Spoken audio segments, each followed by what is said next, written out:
Dear students, in the last lecture we have discussed the class A amplifier. What are the efficient, what are the advantage, what are the disadvantage, why power conversion efficiency is less and corresponding conversion efficiency equation. In this lecture, we are going to discuss class B amplifier. So before we are going to start the class B amplifier, I'll start with the basic. Okay, so we know that the power amplifiers are classified according to the percent of the time that output transistors are conducting or turned on, right? So we know that the class A amplifier will conduct for full 360-degree, right? The class A amplifier will conduct for full 360-degree signal, but efficiency is less. The reason everything we have discussed in the previous lecture, right? So now we are focusing on the class B, right? The class B amplifier, it will conduct only for 180-degree signal. Now question is where we will fix the quotient point, ID versus VDS. This is a ohmic region, this is a saturation region, and this is a cutoff region, right? So you will be having a response like this, right? So you will be fixing the quotient point in the cutoff region. So the maximum swing is only 180-degree signal. So other part of the signal will be clipped out. So that means transistor will be on only for the part of the signal. So for greater than 180-degree, your transistor will move to the cutoff region. So that means it will not work, right? So the power conversion efficiency in class B is good, is better than the class A. The reason is the class A amplifier, the utilization of DC power is for the full swing. So the power efficiency will be very less because of the power loss in the circuit. Okay, but in the class B, the power, the DC power utilizing only for the half of the swing. For the other part of the swing, your transistor in the cutoff region. So the power loss will be less, heat also will be less in the working environment. So the efficiency also will be better than the class A amplifier. So that is the reason why class A amplifier is giving the better efficiency than the class A amplifier. Okay. So now we'll go to the derivation part, and I also give the what are the different cases that your class B amplifier will work. Okay, so we have a three case. Okay, so what are the three case? Let me explain. Okay, so what are the three case? First case, so case 1, Vi is equal to 0. That means your N mass and P mass both will be off. Second case, case 2, when Vi is greater than 0, that means N mass will be on and P mass will be off. In the case 3, Vi is less than 0, that means N mass will be off and P mass will be on, right? So these are the three cases which we are going to discuss in the further slide. And also you may have a doubt, see in the class B you are getting only one part of the signal, then what about the other part of the signal, how we are going to get the full representation of signal? So that we can get by by complementary transistor. So you will be having the N mass and P mass in the same circuit. The N mass will work for positive swing and P mass will work for the negative swing. Okay, so we'll be combining and we'll take your output in the source terminal. So that we used to say as a source follower. Okay, so that is why this type of circuit is called as complementary pair. Is called as a complementary pair. Okay, this is called as complementary pair. Why it is called as complementary pair? Because you have a n mass as well as p mass. You will be having n mass as well as p mass. So n mass will be work only for when Va is greater than 0. P mass will work when Va is less than 0.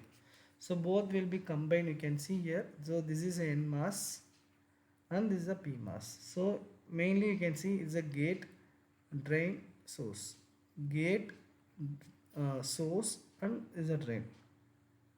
See, the source of the n mass is shorted with the source of the p mass. I am taking the output in the source terminal. So we used to say as source follower. I am repeating again. Input is gate and drain is connected to the positive V plus, and for P mass it is connected with the negative supply. This source, that is a P mass source and N mass source, are connected, and output I am taking at the source terminal. So both are shorted and taking at the source terminal. So we used to say as a source follower. This type of circuit are called source follower. That means we will take the output from the drain terminal. That is a concept of the source follower. So your output will be input voltage minus of your junction voltage. Here the junction voltage is gate source. So when you write for N mass, you should write VGS N. When you write for P mass, you should use to write PSGP. So in the subscript for N mass junction, we used to write like a VGSN. For P mass, we should use to write like a VSGP. So your output will be your input difference of your gate junction voltage. Okay, so your output that we are taking across the source terminal. So load resistor, you have a corresponding load current across it. Okay, so corresponding block diagram is given here. That is, N mass I have taken as a A block and P mass I have taken as a B block. Okay, so in the case 1, what that discussed is VA is 0. That means both the devices are off. Okay, both the devices are off. Okay, both the devices are off. So your output is 0. Your output is 0. So that's what they said here. Okay, so now we'll go for the case 2. In the case 2, NMOS is working because I am giving VA is greater than 0. VA is greater than 0. That means this gate junction get the enough voltage to make it on, to drive. So your output will be VI minus of gate source junction voltage. So I am taking output in this source terminal. So your output will be VI minus of gate source voltage. So another thing, in the when NMOS is working, the current will go from the device to load. So we used to say this types of circuits are called current source circuit. When current flow from the device to load, we used to say like a current source circuit. Okay, so you can see the current is supplied from V plus to load RL through A. The current is supplied from V plus to load RL through A. These types of circuits are called current source circuit. Okay, now we will come to the third part, that is when VA is less than 0. When VA is less than 0, the device B is on. Okay, device A is off. So what is your output voltage? Output voltage will be input voltage minus your junction voltage. So that is VSGP. Okay, for PMOS we should represent like a SGP. Okay, the first S should come. Okay, so this is your output voltage with respect to the PMOS circuit. Here another thing, sinking from the load. What do you mean by sinking from the load?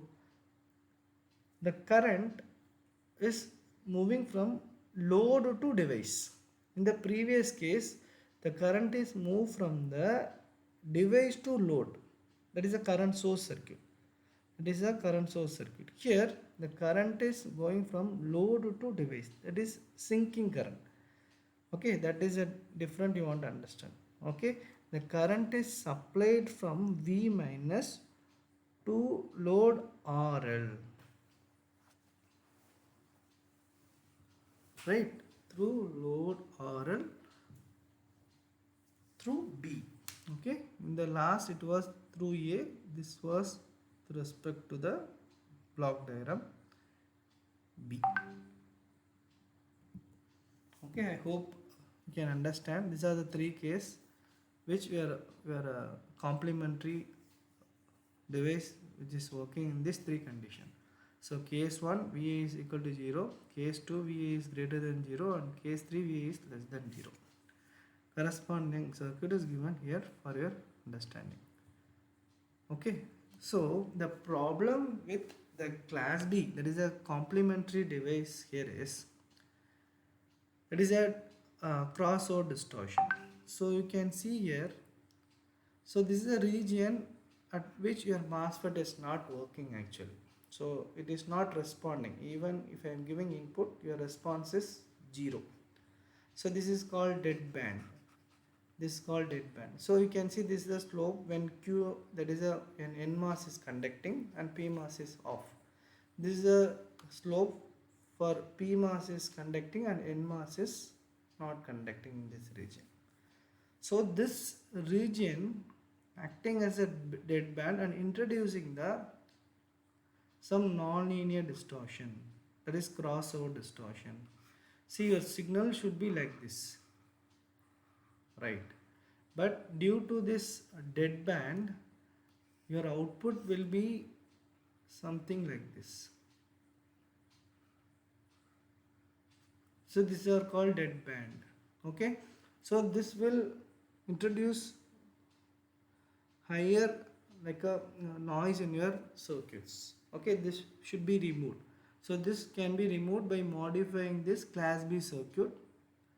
Okay, so by adding, how the idea is, I can virtually eliminate by biasing the both the junction with the small amount of quotient drain current, so that your crossover distortion can be eliminated in the class AB circuit. The modified version of class B is your class AB. So I can eliminate by biasing the small amount of voltage across the junction. So by that way I can remove the crossover distortion in the class B circuit. Okay, that we will discuss in the coming lecture. Okay, so now we will go for the derivation. What is the power conversion efficiency, how to be derived? Okay, so we will see step by step. So we know that omega t is your respect to the time period. Okay, so omega is nothing but a 2 pi f and t is your time. So f I can write like a 1 by t. Okay, so based on the t, omega t will be in respective angle, it is given here. So your conduction, your NMOS will be conduct over the period of 0 to pi only, right? So you are clear now. So your NMOS, so now what I am going to consider is your NMOS is working, is conducting from 0 to pi. From pi to 2 pi, your NMOS is not conducting, correct? So that's what it is written. From 0 to pi, your NMOS is on and PMOS is off. When pi to 2 pi, NMOS is off, PMOS is on. So this is for case 1. Case 2, and this is for case 3. Okay, see now we will go into derive the derivation. Okay, now I am taking the condition n mass is on, so that means over the region of 0 to pi when Va is greater than or equal to 0. So your sinusoidal drain current will be I capital D, that is total instantaneous current. It can be represented by V naught by RL. What is the V naught we have considered? That is peak voltage into sine omega t. So your representation of signal will be in terms of sine. So that is why it is multiplied with the amplitude peak voltage. So Vp into sine omega t. So we want to find what is the drain current. So V naught by RL, that is Vp by RL into sine omega t. So this is your drain current. Now we want to find what is your VDS. How we can find? By applying the KVL across the output terminal you can find. Okay, so let me draw that alone. See, this is your plus VDD. Okay, this is your V naught. So this is a plus and minus VDS. So if you apply KVL, that is in the anti-clockwise direction, so what you will get? Plus VDD minus V naught minus VDS equal to 0. So we want to find what is the VDS. So VDS will be VDD minus V naught. What is the V naught we have calculated? Vp sin omega t. So in that way it was derived.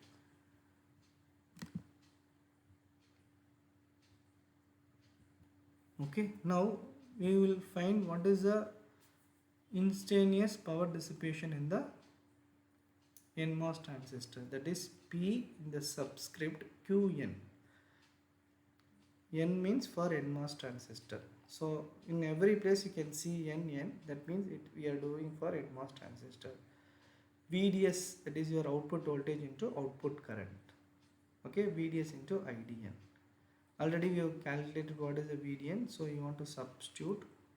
So you will get, that is VDD minus Vp sin omega t, Vp by RL sin omega t. Now we want to multiply with this term individually. You will be getting VDD Vp divided by RL sin omega t minus V square P divided by RL sin square omega t.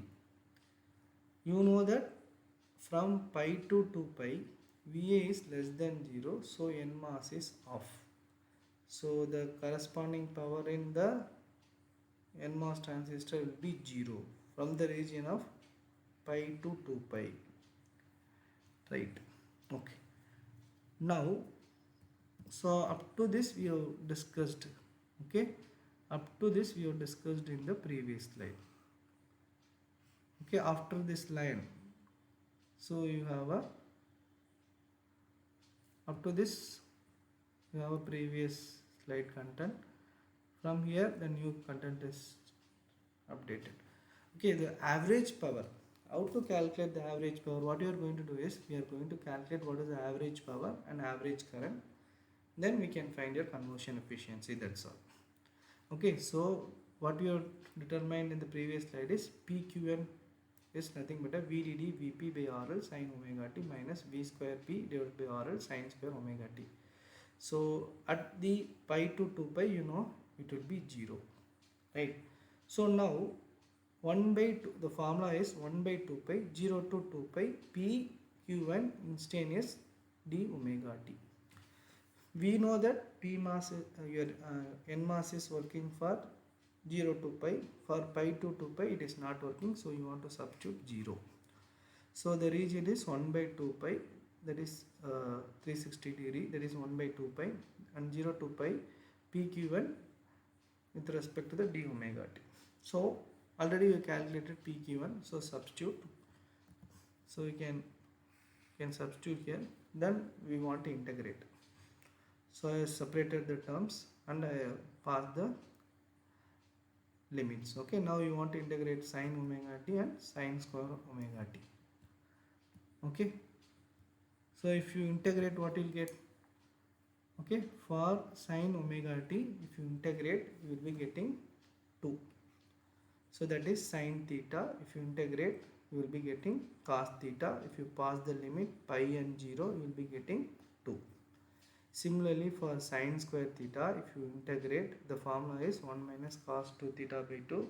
If you pass the limits, you will be getting, after substituting the limits, you will be getting pi by 2. So these two values we want to substitute. Okay. So already we determined this whole integration term will be 2 and this whole integration term will be pi by 2. So that is explained in this slide, right? So this is a basic integration, you are familiar in that, right? So you can go through that mathematics. Okay, so here I have substituted the 2 and pi by 2. Okay, so you got the updated equation as VDD Vp divided by RL pi minus V square P by 4 RL. This is your updated average power formula. Okay, now this is your equation you got. Now I want to find what is the maximum power for the transistor. So I should differentiate with respect to the Vp. So you know the general condition when you differentiate with respect to the x, when you equate to the 0, when you differentiate and if you to find the maximum point, you will be getting your maximum voltage, right? So the same the concept here also they have done. They have differentiated this equation with respect to the Vp. Okay, so to find the maximum power. So if you differentiate, what you will get? So to find the maximum power, they equated to 0 and they are differentiated with respect to the Vp. So that is a basic equation we know. So VDD Vp divided by RL pi minus V square P by 4 RL. This is after differentiation. Okay, so this is the answer you got after the differentiation. Okay, so I hope you understood, right? So now what I am going to do is, this is a equation we got and I am going to equate to the 0. The terms whatever we updated after differentiating, that should be equate to the 0. So if you equate to the 0, RL will get cancelled and your peak voltage will be rewritten as the equated this VDD divided by RL pi equal to 2 Vp by 4 RL. So RL will be cancelled and you can rewrite this formula as Vp equal to 2 VDD pi. So now I want to substitute this V pi in this equation, average power equation. So if you substitute this Vp in this equation, we will be getting VDD divided by pi RL into 2 VDD by pi minus 1 by 4 RL into 2 VDD by pi whole square. After cancelling the terms, common terms, we will be getting V square DDD divided by pi square RL. Okay, now up to this we have derived in the previous slide. Now we are going to derive what is the average current. What is the formula for finding average current?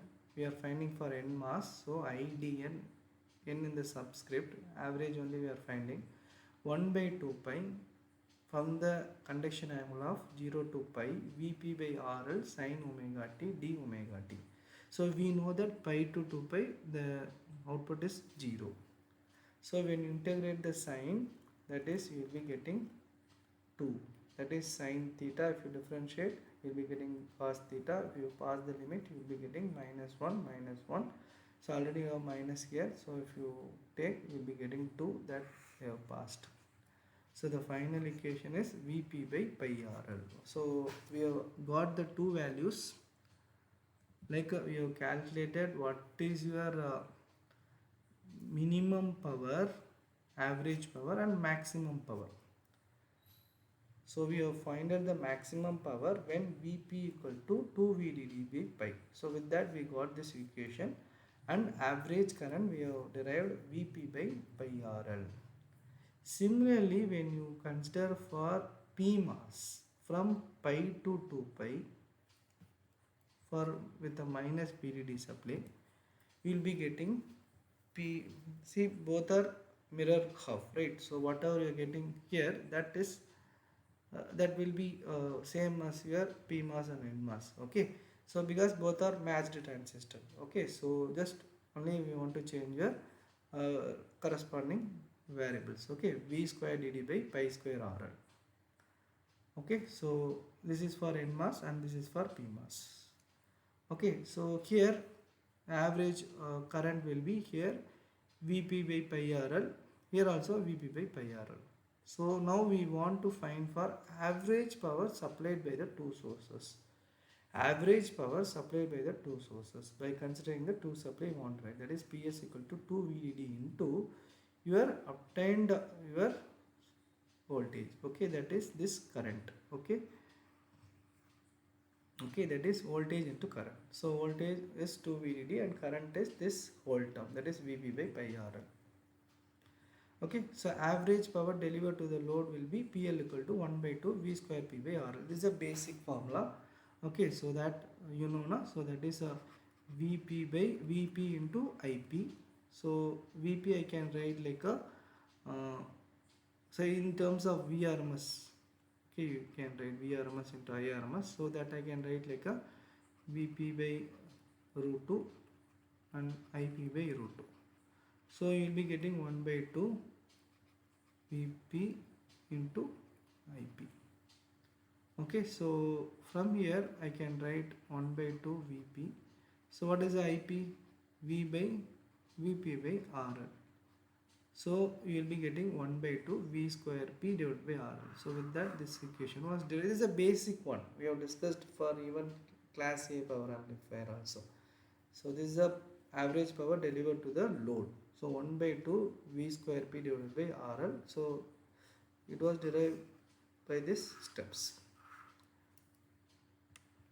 Okay, now we are finding your power conversion efficiency. So far we derived your average power supplied by the two sources will be 2 VDD into Vp by pi RL. Okay, so here your average power delivered to the load we have determined 1 by 2 V square P by RL. So if you calculate the conversion efficiency, PL divided by PS. Okay, so if you substitute this, you will be getting this, right? So 1 by 2 V square P by RL into 1 by 2 VDD into Vp by RL. Okay, so here pi will come. Okay, pi is missing, here pi will come. Okay, from this the rewritten the cancel the common terms, and you will be getting pi by 4 into Vp divided by Vd. Okay, you will be getting this one. This is the basic formula for the conversion efficiency. Now we have a two condition. So the peak power, when peak power is equal to VDD, you will be getting your maximum efficiency of 78.5. So when you substitute peak power equal to VDD in this equation, I have substituted Vp equal to VDD. Okay, both will get cancelled, right? So we will be getting pi divided by 4. That is, pi is rewritten as 3.1416 into divided by 4 into 100. We will be getting 78%. Okay, when you are considering Vp, the peak power, VDD by 2 pi. So the maximum possible value is, so in place of Vp I have substituted this one. So you will be getting, so you can cancel, you will be getting 50%. So there is a two possible values of for the peak power. One with respect to the Vpp equal to VDD, another one Vp equal to 2 VDD by 2 pi. When Vp equal to VDD, we will be getting maximum efficiency. when Vp equal to Vd by 2 pi, we will be getting efficiency of 50%.